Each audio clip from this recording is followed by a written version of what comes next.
All right, Sunday reset time from here in Visalia. In case you missed it, videos up from downtown Fresno. I know a lot of you from the valley, so whenever I pass through, try to make as much content from here, whether it be a taco truck in Fresno or the breakfast burrito that we're about to get from Component Coffee in Visalia this week. There will be a video, and maybe Super Taco in Woodlake too. I know there's going to be a lot of rain, but shouldn't stop me from driving around a little bit while I'm in town here for the next couple days. Anyway, Sunday 49ers reset. These have become a tradition here over the past few weeks this off season, just to get you ready for the week ahead.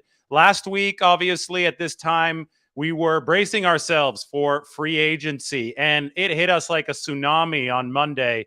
About an hour into the legal tampering period, the 49ers signed Javon Hargrave, and Jimmy Garoppolo then signed with the Las Vegas Raiders. So two things happened, boom, boom, just like that. Mike McGlinchey, right around that time, signed with the Denver Broncos, and free agency was off to the races. But a week ago, little did we know that the 49ers would be adding Javon Hargrave, the best defensive tackle on the open market. Subtraction from Philadelphia, addition to the 49ers at a spot that I thought needed improvement the most. And about a week later, less than a week later, the Eagles have lost another key piece of their defense that went to the Super Bowl this past season in C.J. Gardner-Johnson. The defensive back has signed with the Detroit Lions. So the main theme of this Sunday 49ers reset is the Detroit Lions signing C.J. Gardner-Johnson as part of a true stocking up that they've done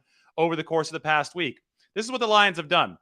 Gardner-Johnson, obviously, running back David Montgomery, cornerback Cameron Sutton, cornerback Emmanuel Mosley, they took away from the 49ers with that one, and guard Graham Glasgow. They own picks 6, 18, 48, and 55 in this draft. For comparison, the 49ers don't have a pick until number 99. The Lions are slated to pick 4 times before the 49ers. 6, 18, 48, and 55. So Gardner-Johnson, David Montgomery, Cam Sutton, Emmanuel Mosley, and Graham Glasgow all aboard through free agency to the Lions, and they still have those 4 valuable draft picks coming up. Detroit was number 5 offense and number 28 defense DVOA last season.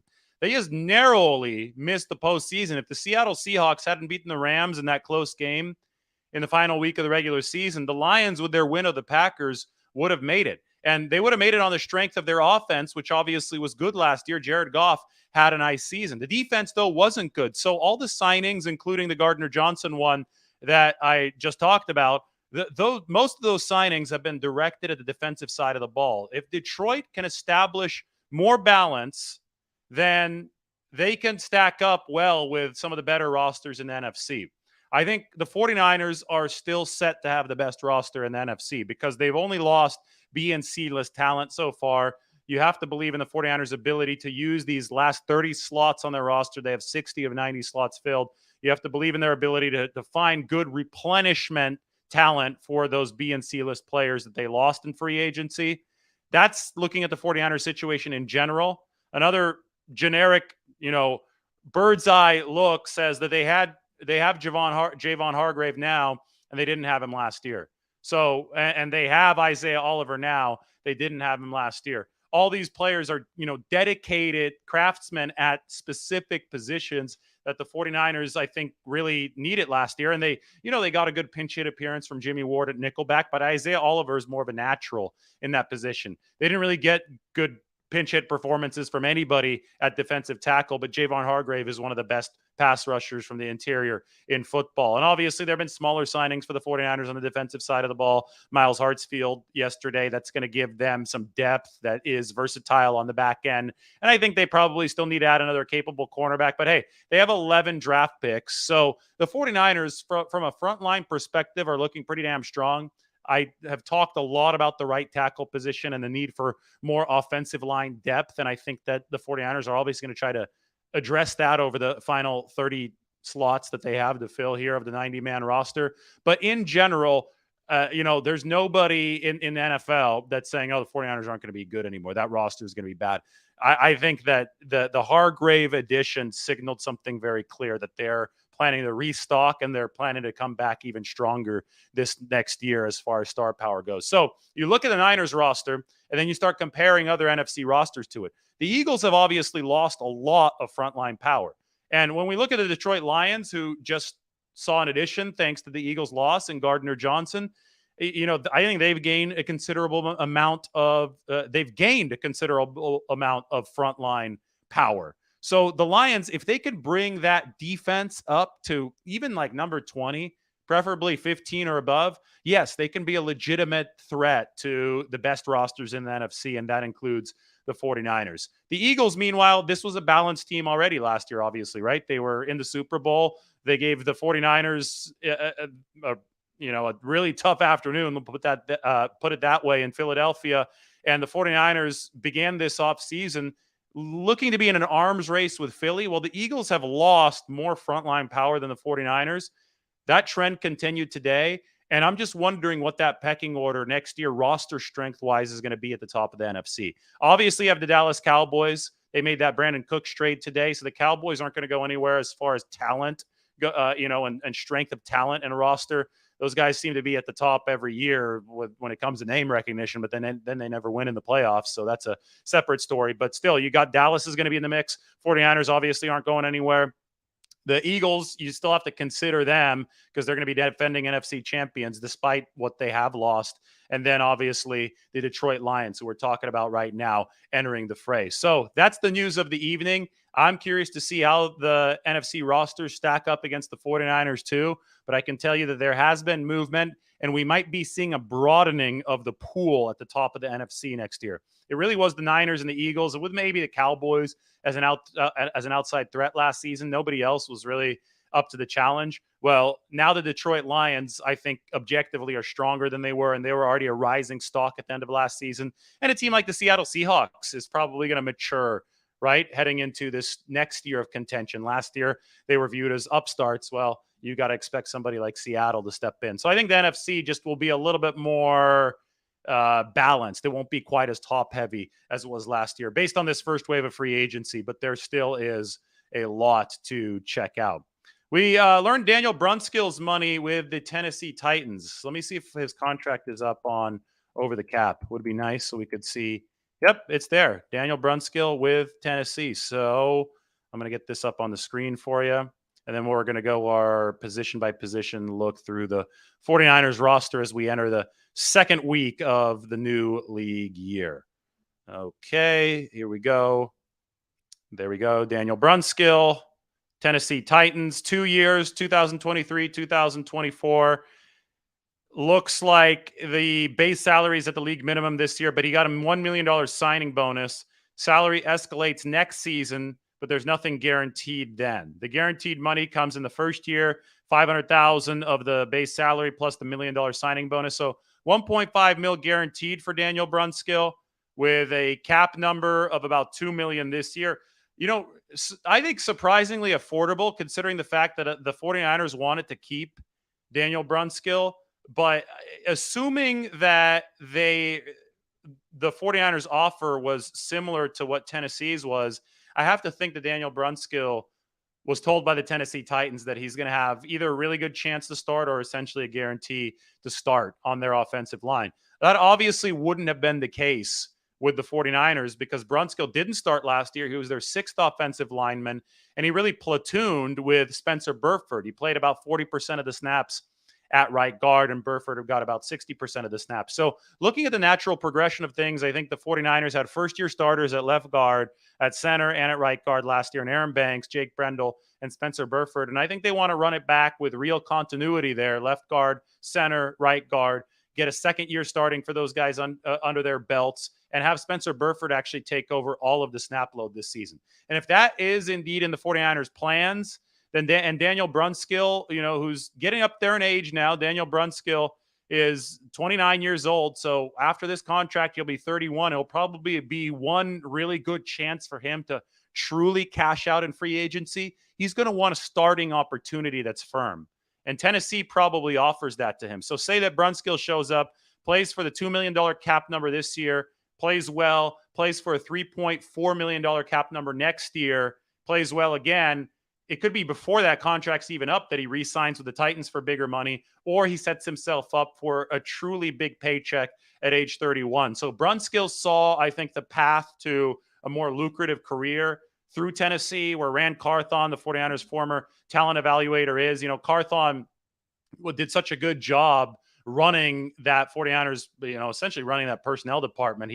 They're the right-hand man to Adam Peters with the 49ers. And they discovered so many diamonds in the rough that ended up fitting in their system. And Daniel Brunskill was one of them. Brunskill had played in Atlanta, but he wasn't all that good in Atlanta. And he had to go repurpose his game in the Alliance of American Football. Remember the AAF? They existed in 2019 in the spring. And that really taught him how to pass protect. He played for the San Diego Fleet in the AAF, which is now defunct. And Brunskill honed his craft to the point where the 49ers then took a chance on him in 2019, and he turned into a stud for them. He played left tackle in 2019. He played right tackle in 2019. Ended up playing right guard at the end of that season for the 49ers. And then in 2020, he played center for 8 games, a starter. And really, I think, stopped the bleeding there that was really bad after the 49ers had burned through 3 or 4 centers prior to him. At the end of the day, Daniel Brunskill ended up playing all 5 offensive line positions for the 49ers. From left tackle to right tackle, he even got a few snaps in there at left guard this past season, which is tremendously impressive. Part of the reason why the Titans wanted him, because Rand Carthon is trying to build a new team there. He's familiar with the linemen. He could say, hey, Dan, plug in anywhere. And that versatility is something that the 49ers must replace. This is where the 49ers are a little bit thin right now. It's the offensive line. I've been talking about this a lot. We could look at the O-line right here. I'm highlighting it. Of course, the front line is there. Right tackle remains a question, but the front line is Trent Williams, Aaron Banks, Jake Brendel, Spencer Burford, and Colton McKivitz. McKivitz is the question mark. It's going to be either him or Jalen Moore out of the guys that are currently on the roster at right tackle, but you still wonder if the 49ers try to bring in a veteran like Billy Turner, somebody, that's obviously not going to be very expensive since there really aren't many high-profile options left. And you also wonder if they're going to bring in a rookie tackle, somebody like Blake Freeland from BYU, who I've talked about, who could be a good solution for development at right tackle and potentially even longer-term development at left tackle. One more name that we have to keep in mind with that 49ers offensive line is Leroy Watson. Leroy Watson is a former tight end. He was actually college teammates with Spencer Burford at University of Texas, San Antonio, and played tight end, big tight end, but not as heavy as he is now for tackle. Put on the weight after college and was a practice squad tackle for the 49ers last year. They really like Leroy Watson. He just is a very raw development prospect, but you just have to look at him and say he is going to be in the mix for the 49ers' future plans at these tackle positions. So anyway, when you look at the depth here, this was my main point. Tackle depth especially isn't great because you don't even trust your front liner yet, at least on the outside. I'm not so sure about Colton McKivitz. I know that he looked a lot better last year than he had before, but that was over only 32 snaps in pass protection. So the sample size was still small for Colton McKivitz. So you go past that. Obviously, Jalen Moore, I don't think that's a player that the 49ers were able to fully trust last year. Leroy Watson, obviously, big-time developmental project.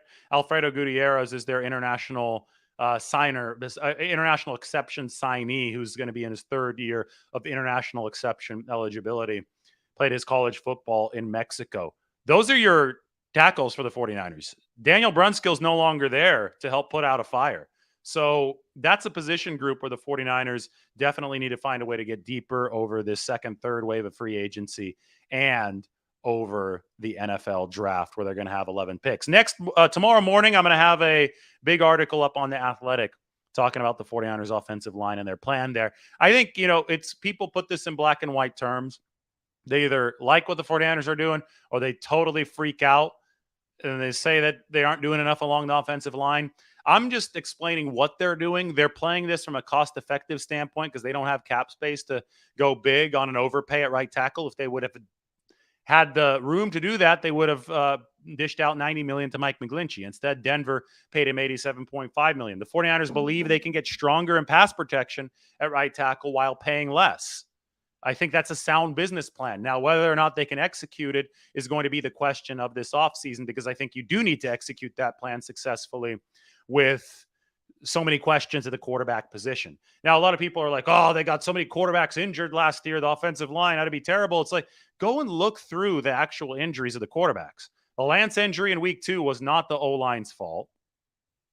The next injury was the Garoppolo injury, also not the O-line's fault. They brought more blitzers than the O-line can handle. They just had a good coverage, and Jimmy Garoppolo was fighting for extra yardage. That's just crappy luck, right? Jimmy Garoppolo was fighting to keep the 49ers in field goal range. The play was not going to handle that defense well. Garoppolo got hurt. A lot of people like to point fingers at the offensive line. They like to point fingers at Jimmy Garoppolo. It was just a crappy situation. If anything, you could say that Kyle Shanahan got out-schemed on that play. But Kyle Shanahan also didn't expect his quarterback's foot to break as he was trying to fight for a couple extra yards to get back into field goal range. So football's a contact sport. Sometimes it's going to happen. My main point right now is first 2 injuries had nothing to do with the O-line. Then there was the Brock Purdy injury. Nothing to do with the O-line. Hassan Reddick went by Tyler Kroft, the tight end. And before we get into the whole schematic issue of what was Tyler Kroft doing blocking there, well, that happens a lot. Andy Reid for the Chiefs used his tight ends against Hassan Reddick in the Super Bowl with success. If you had to blame anybody for that Purdy injury, well, you probably say that Purdy needs to step up a little bit quicker in the pocket, needs to get rid of the ball to Brandon Ayuk sooner. He didn't. I don't blame Brock Purdy because he's a rookie. I realize that I'm not an angry person. I don't need to sit here and point fingers every time something goes wrong for the 49ers or for another team. I just explain why it happened. But a lot of people have to point those fingers because they're emotional. But those 3 injuries, nothing really to do with the O-line, right? It wasn't like, oh my gosh, the 49ers had a massive leak in some portion of the O-line because they didn't invest enough in it. That's why their quarterback's hurt. That actually wasn't the case with those injuries. Still, I've been saying this before it was cool to say it. I've been saying this for 3, 4, maybe even 5 years. 49ers do need to get better in pass protection up front. And the good news is that they have gotten better over the past couple of years thanks to their investments. But now they still have replenishing to do in this offseason because Daniel Brunskill, who's one of the key cogs of that line, is gone. So work cut out. I'm going to be watching this closely. The work is cut out for the 49ers up front. All right, time to roll into 49ers Q&A. Let's get going with this. Let's see what you guys have to say in the comment section. I'm thirsty. Whoo! Ice water. Really nice. What does this glass say? The Visalia Runners. Must be my dad's glass. It's got the little end of the trail logo on it from Mooney Grove Park. That's the end of the trail statue.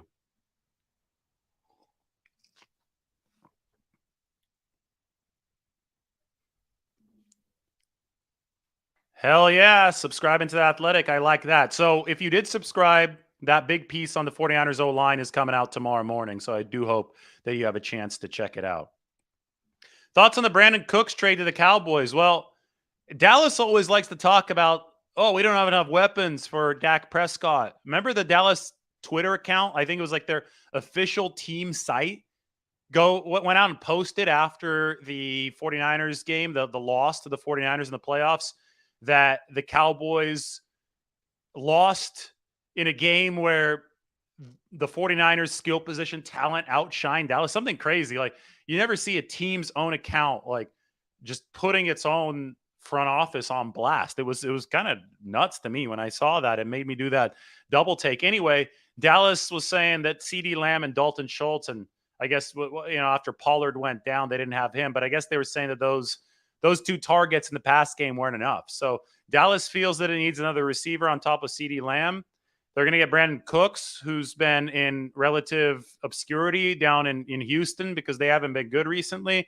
He's a good receiver. He's going to cost a lot of money. Dallas, everybody's talking about them as potential players for Robbie Gould in the kicking department. Maybe this makes them less of a candidate there. I've been talking about Robbie Gould bluffing with the whole 49ers thing for a while. We'll see how that resolves itself. But no more excuses for Dak Prescott. And I don't think there should have been any prior to now, but Prescott threw way too many interceptions last year. I mean, if you think Jimmy Garoppolo threw picks for the 49ers, Prescott had an interception rate of over 3% last year, which is an INT rate that Garoppolo never reached over the course of a full season. So Prescott was an interception machine last year. And, given the fact that Dallas is a solid offensive line, given the fact that I thought they had enough weapons, they had a seam weapon in Dalton Schultz, they had CeeDee Lamb doing good stuff for them.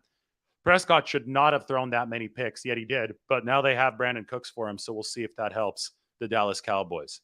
You're welcome, Mike. Thank you.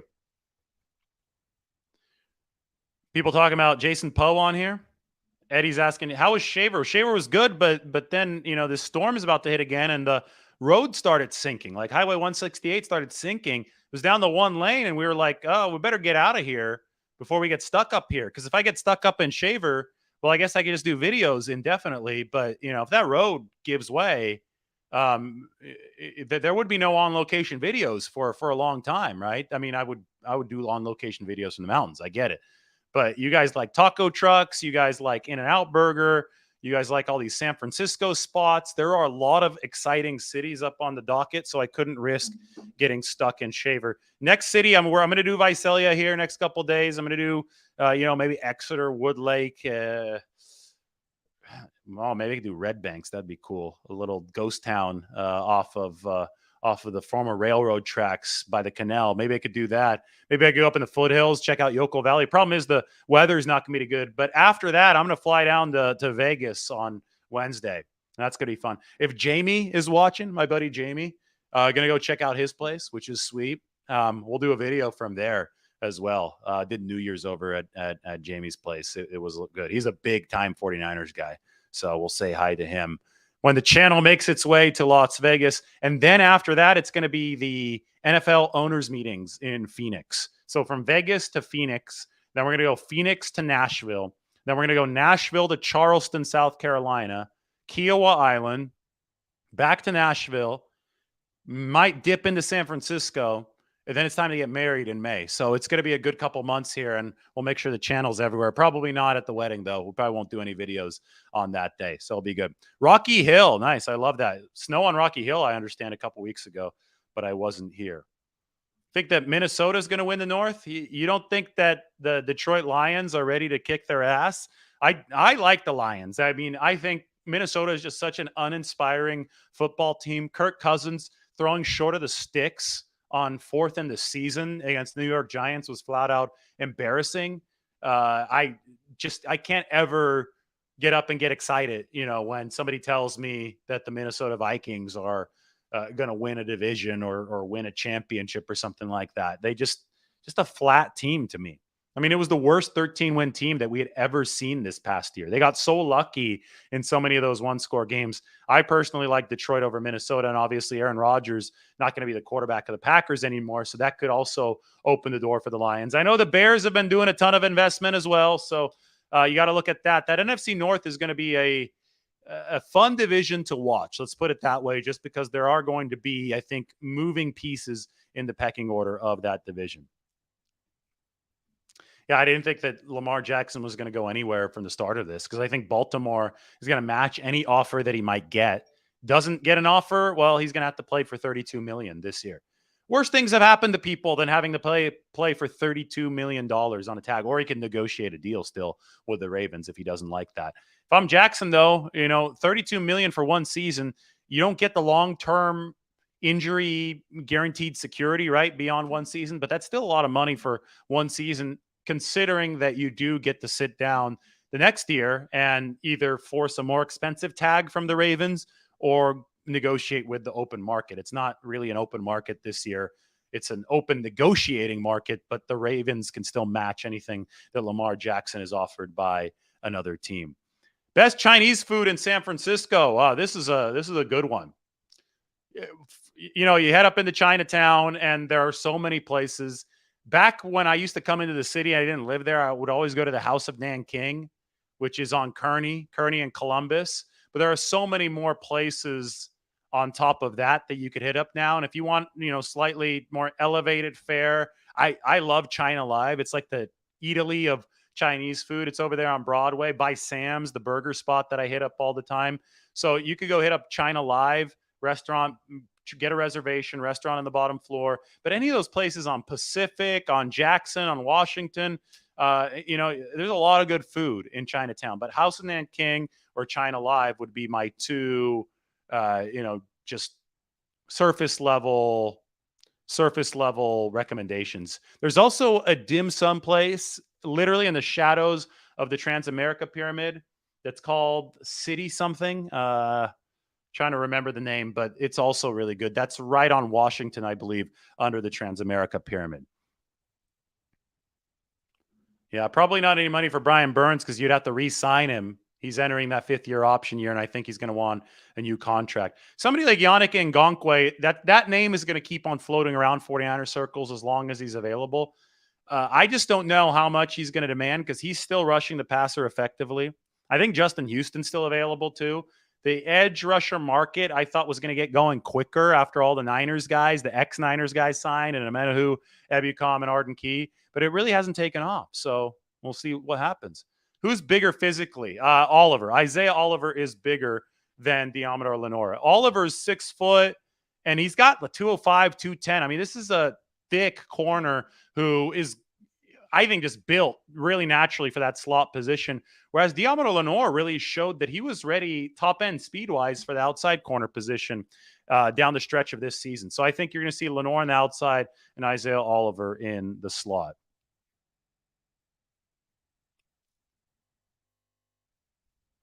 Well, I think the 49ers have a better roster than Phillies now. I thought they had a very comparable roster last year. I mean, the key defection is Hargrave, right? Hargrave from one team to the other. That's such a massive shift in the 49ers' favor. The uncertainty at quarterback, which is what obviously derailed the 49ers against the Eagles in an NFC title game, that has to be answered by the 49ers. Until the 49ers take care of that QB situation, which means Sam Darnold, Trey Lance, Brock Purdy all showing up to training camp and all showing that they're, Purdy might be a little bit later, but everybody's showing that they're healthy and capable of delivering Kyle Shanahan's system. Until you have that peace of mind and that certainty, you have to realize that the Eagles, no matter how much they've lost on their roster, they have that with Jalen Hurts. So you can have a stronger roster, but if that quarterback position is non-existent, as it was in the NFC title game for the 49ers due to the injuries, you're shit out of luck, right? So I think that's the big question in 49ers Eagles. Is Robbie Gould going to resign, or you mean re-sign? You got to put that dash in there, man. Re-sign, because resign means the opposite of re-sign. If you mean re-sign, I think it's certainly possible that he re-signs with the 49ers.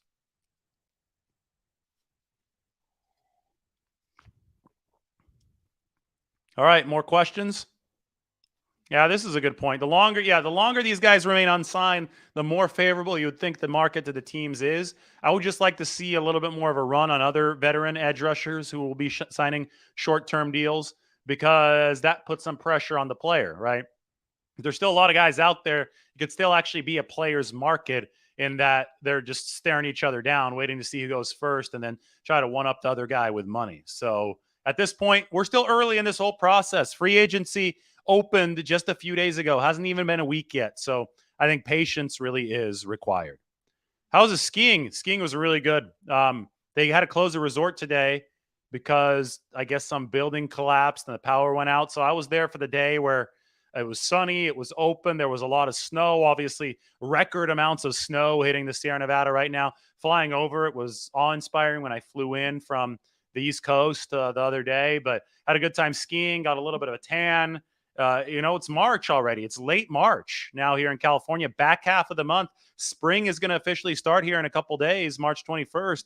Yet we're still getting 4 to 6 feet of snow at a time up in the Sierra Nevada. So the skiing, it's a California special. You have a lot of snow, but also you should be having a lot of sunshine as March and April progress. Hopefully they can get the power back on at China Peak. If Hyder and Willis do come back, they're not going to come back until later. I think the 49ers are going to make sure that they get their higher priorities, or at least take their bigger swings first. And hey, maybe you do sign Hyder and Willis before then, but I'm just thinking in terms of roster construction, if they want to elevate that other defensive end position with a veteran that can help out Drake Jackson on the other side of Nick Bosa, you go for guys like that first. Hyder and Willis, you know what you're getting out of those guys. Now, I love the motor out of Jordan Willis. I think he's been a great 49er. I think that they wouldn't mind having him back. But it's a matter of price and it's a matter of fit. With Kerry Hyder, you just got to make sure he's playing end. I don't think he's nearly as good as at defensive tackle, where he had to play all of last season. He played at defensive tackle with the Seattle Seahawks, but his good year that got him paid, 2020 with the 49ers, Kerry Hyder was playing defensive end, and that's proven to be his best position. Just a little small for the inside, right? He's got to be really technical to win on the inside, which he is. He's a student of the game. His locker is right next to Trent Williams' locker. Kerry Hyder, you got to love the guy. He's made a name for himself in this league. He's a original Chris Kasarik product back with Detroit. But it's no coincidence that he had 8.5 sacks in his best year playing at defensive end.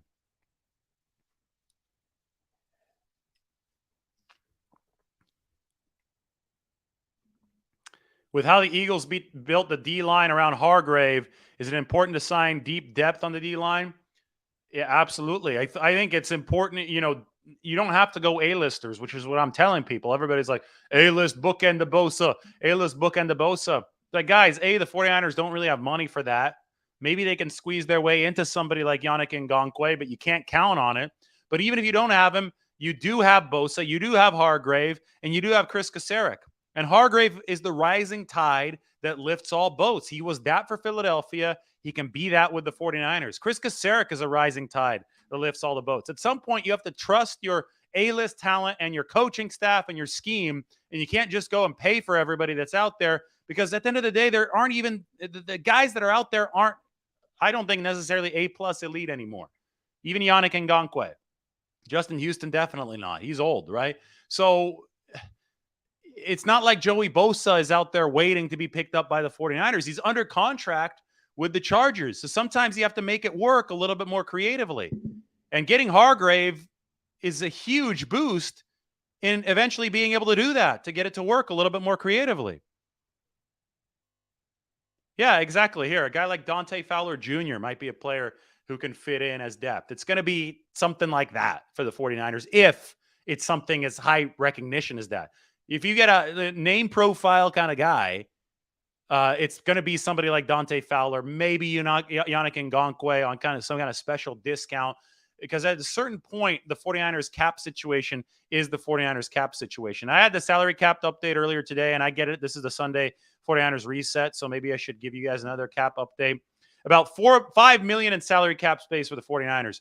We're still waiting for Isaiah Oliver's contract to come through. We're still waiting for one more on top of that. I believe Miles Hartsfield's contract to come through.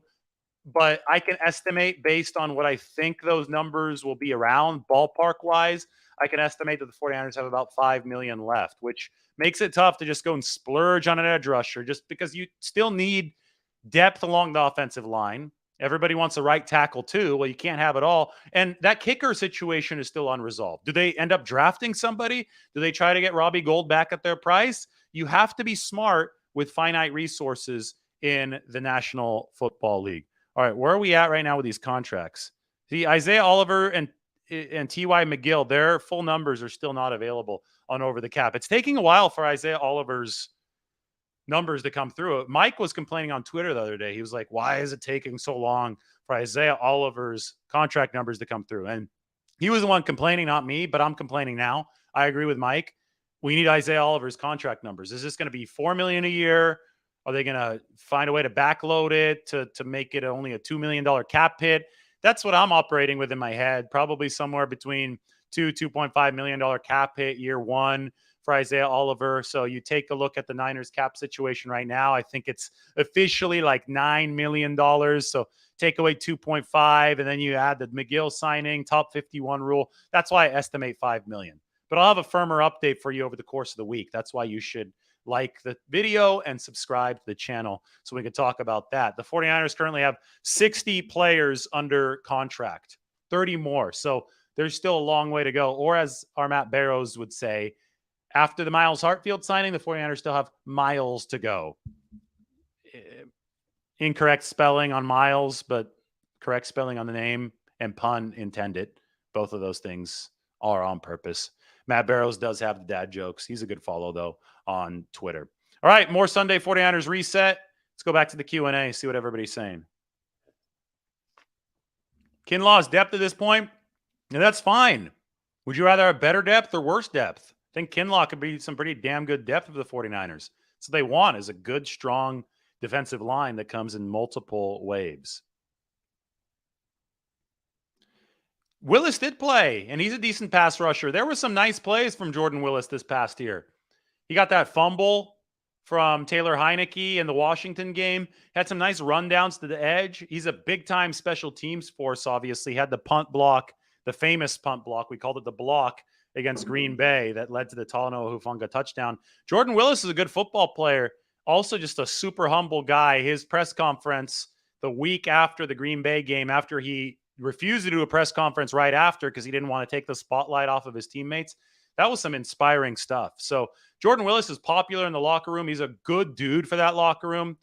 Good guy on special teams and nice edge rushing depth. I think that's somebody that the 49ers are absolutely interested in bringing back, but he might be getting interest from other teams. Join the like party, says Eric Gomes. Smash that like button. Hell yeah. Mike has the most sensible take with Kinlaw. 49ers shouldn't count on him. And if you gain anything from him, great. That's what we call found money. Anything you get from Javon Kinlaw, it's like a $20 bill that you find on the sidewalk when you're going to get a burrito. Found money. That's how the 49ers are going to treat this with that knee situation. Yes, to answer this question, with $5 million left, do the 49ers need to clear some cap space for the draft?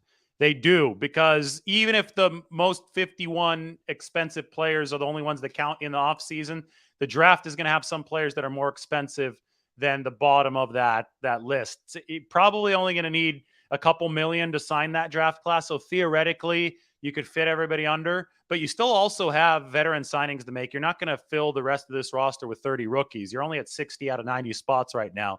So I think that one more restructure might be necessary for the 49ers.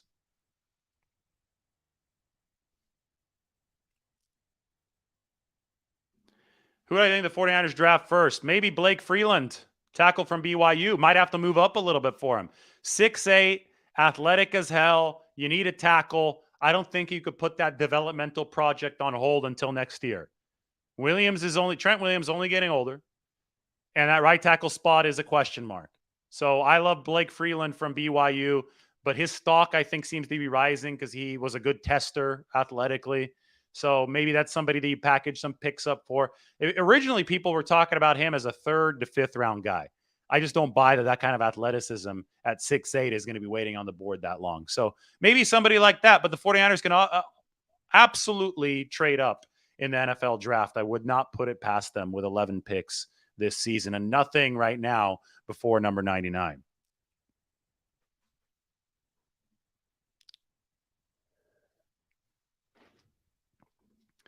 Challenges for roughing the passer still in the works. I'm not sure where that is, but I'm going to be at the owners' meetings in a week. I'll be flying into Arizona, so I can let you know on that front. Yeah, re-signing Bosa could free up some space, but it's not going to free up that much. Today, for example, I talked about the Deebo Samuel option that we haven't confirmed if the 49ers have picked that up, but it's assumed that they will, because if they don't pick up the option bonus and pay Deebo $9 million right now, then his cap hit, because the money is guaranteed regardless, his cap hit would be much bigger this year because they'd have to pay that $9 million as base salary. And you don't want to pay it as base salary. You want to pay it as a signing bonus because the signing bonus can be spread out like an accordion over 5 years of the cap.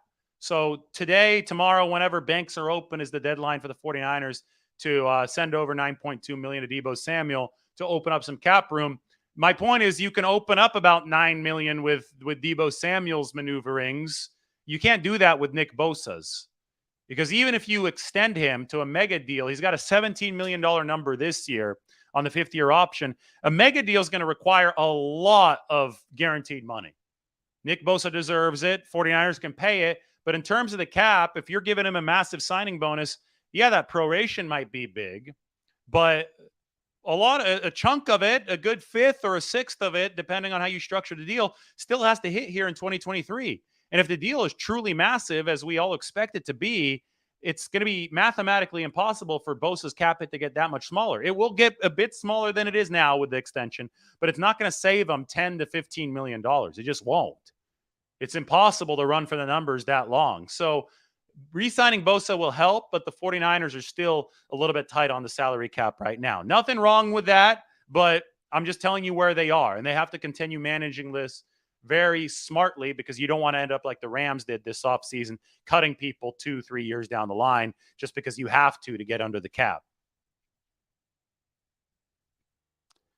Favorite food place? Well, if you're asking burrito place specifically, Taqueria Cancun, 19th and Mission in San Francisco. If there's someplace I need to check out here in Visalia that somehow I haven't been to, even though I grew up here, please do let me know. Fresno was cool. I've tried some of the taco trucks there. Big time culture there. That was fun. And then when I'm in Vegas for the bachelor party this next weekend, well, we already have some spots set up. But if you got a food spot we got to hit up, let me know. If you got a hookup, let me know. We'll come and say hi. There's going to be 10 of us in Las Vegas next weekend.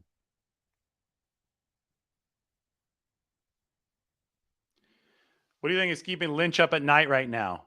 I think the offensive line. I think they're investing. They've been headed in the right direction along the offensive line, but it's still hold your breath time. In general, around the league, D lines are outplacing O lines. Quarterback pressure is at all-time highs.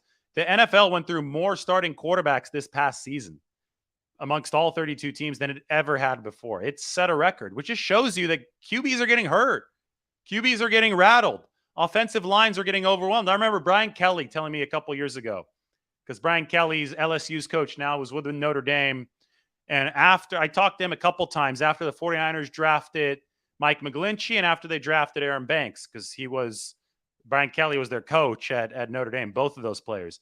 And Brian Kelly said it this way. He said that there's been a proliferation of ultra-athletic defensive linemen, and it's simply moving faster than the proliferation of athletic offensive linemen. The D linemen are beating the O linemen, and it's happening on a greater and greater regularity.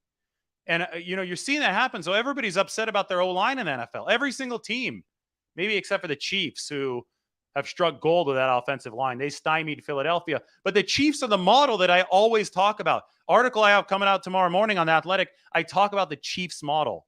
And they went from O-line hell in that Super Bowl a couple years ago against Tampa Bay, where Mahomes couldn't even get a throw off. They went from O-line hell to completely stonewalling the Philadelphia pass rush that overwhelmed the 49ers. So you got to follow that, model. You have to keep on investing in, keep on developing in an offensive line to be able to get to where you want to be. And I think that might be what keeps John Lynch up at night right now the most.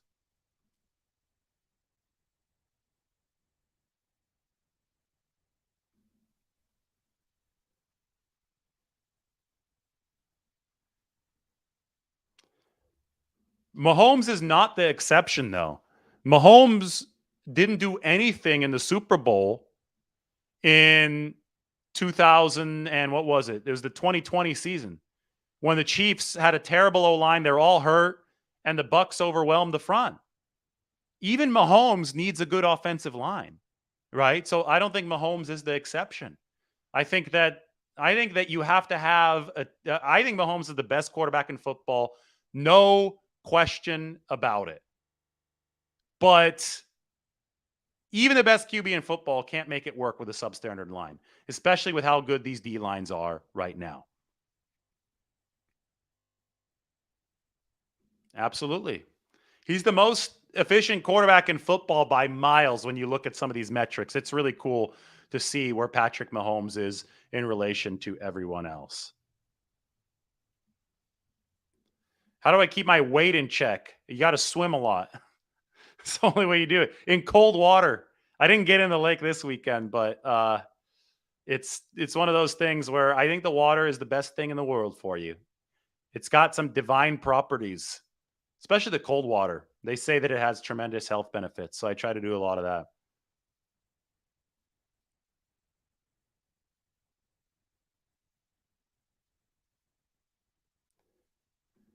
No, the 49ers are definitely not done in free agency because they still have 30 roster spots to fill.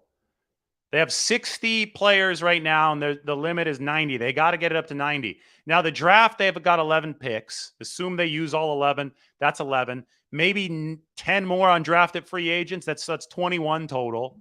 you're still looking at 9 more free agents that you need to add. So the 49ers definitely are not done in free agency. You love it. I love to see it. Somebody that agrees with me regarding Blake Freeland. Good stuff. Speaking of Mahomes, let me see if I get something up for you guys. See how good Patrick Mahomes has been in recent years. We'll do it since Shanahan came aboard in 2017, okay? So we'll do 2017 to 2022 quarterbacks. Pop it open on the screen. It's loading. There it is. All right, so we'll do EPA per play. It's going to be our ultimate efficiency stat. If it lets us select it. Okay, well, we can't select it. We'll do EPA and completion percentage composite. Here's Mahomes. This is since 2017. So this is the past 6 years of football. Look at the Mahomes EPA number. It's 0.306 per play, efficiency-wise. Number 2 is Drew Brees, 0.255. That's like way, way behind. Garoppolo, actually number 3, 0.225. That's also really good, but it's still way behind Patrick Mahomes. I mean, he's 30% more efficient than anybody else. This is history in the making. He's been really, really good. Now, go down the list over the past 6 years: Rivers, Burrow, Deshaun Watson, Rodgers, Brady, Andrew Luck, Ryan Tannehill. Ryan Tannehill's done some good stuff. He impressed me on December 23rd of last season, not this past one, but the one before then, against the 49ers. Converted all his 3rd and longs. I think that was part of the reason the 49ers were spurred on to believe in their restocking of the secondary so much. They had to sign Charvarius Ward because they were getting toasted on 3rd and long in 2021. But anyway, Mahomes is really, really damn good. And getting somebody like Blake Freeland could potentially help the 49ers quarterbacks close that efficiency gap a little bit. Pass protection always has to get better. All right, thanks everybody for their comments and for their questions. Been going for over 45 minutes. This has been the Sunday 49ers Reset. $5 million in salary cap space for the 49ers. Deebo Samuel payday presumably was today. I could confirm that later this week, but over $9 million to him as a bonus. It was a restructure that was essentially agreed upon when he signed the contract last year, and it comes into effect now. 49ers stay cap compliant with that. Meanwhile, Detroit signed CJ Gardner-Johnson. That means that the Eagles have gotten worse again. They've lost one of their top defensive players. Well, I think the Lions are getting a lot better. They were number 5 offense, number 28 defense last year. You would think that the Lions are going to be more balanced now after all these defensive signings. So you wonder how they're going to stack up against the 49ers, and by extension, how the Eagles are going to stack up against the 49ers, because the Philadelphia Eagles have been losing players at the top of the NFC. All right, that's it. Sunday 49ers Resets in the books. Like the video, sub to the channel. You could follow along on Twitter at Lombardi himself, and of course, sub to The Athletic. Have a great Sunday night, everybody, and have a great week. We will talk to you on Monday. Bye now.